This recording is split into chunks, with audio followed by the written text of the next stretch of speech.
Assalamualaikum. Saya Nanang Suprayogi. Pemirsa, ada seorang penuntut ilmu. Dia merasakan ketika belajar susah sekali untuk bisa memahami pelajaran-pelajaran yang diberikan oleh gurunya. Berkali-kali dia mengikuti pelajaran, berkali-kali dia mendengarkan penjelasan, dia masih saja mengalami kesulitan untuk memahami materi-materi tersebut. Hampir saja dia putus asa karena dia kok sepertinya berbeda dengan teman-temannya.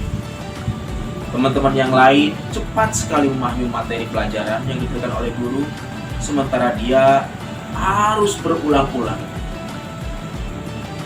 Dalam perjalanan pulang dari sekolah, dari madrasah menuju rumah, kemudian dia melihat suatu tempat seperti gua, dan kemudian dia berteduh karena ada hujan.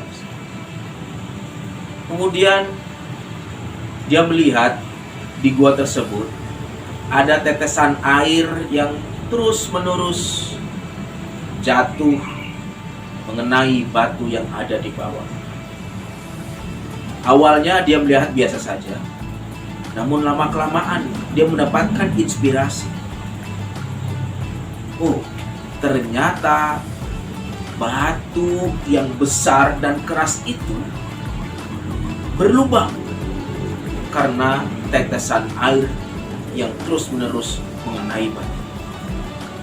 Akhirnya dia berpikir, batu saja yang keras seperti ini ternyata bisa berlubang karena tetesan air secara terus-menerus.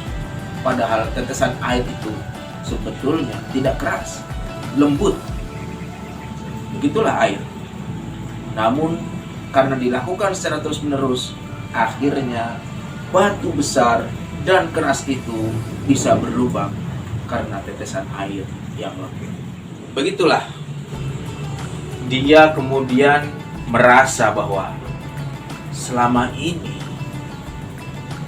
barangkali dia belum melakukan sebagaimana tetesan air yang terus menetesi batu. Akhirnya dia berpikir, kalau begitu saya harus terus-menerus melakukan apa yang dilakukan oleh air terhadap batu. Yaitu apa? Saya akan terus-menerus belajar. Walaupun saya belum paham, saya akan belajar lagi. Belum paham, belajar lagi. Belum paham, belajar lagi. Dilakukan secara terus-menerus sehingga memang pada kenyataannya dia kemudian bisa memahami pelajaran. Siapakah dia? Dia adalah Ibnu Hajar Al-Asqalani. Beliau diberi gelar Ibnu Hajar bukan berarti dia anak batu. Ibnu Hajar, anak batu, bukan. Tapi karena dia terinspirasi oleh apa yang dilihatnya tadi. Batu keras ternyata bisa berlubang oleh tetesan air yang dilakukan secara terus-menerus.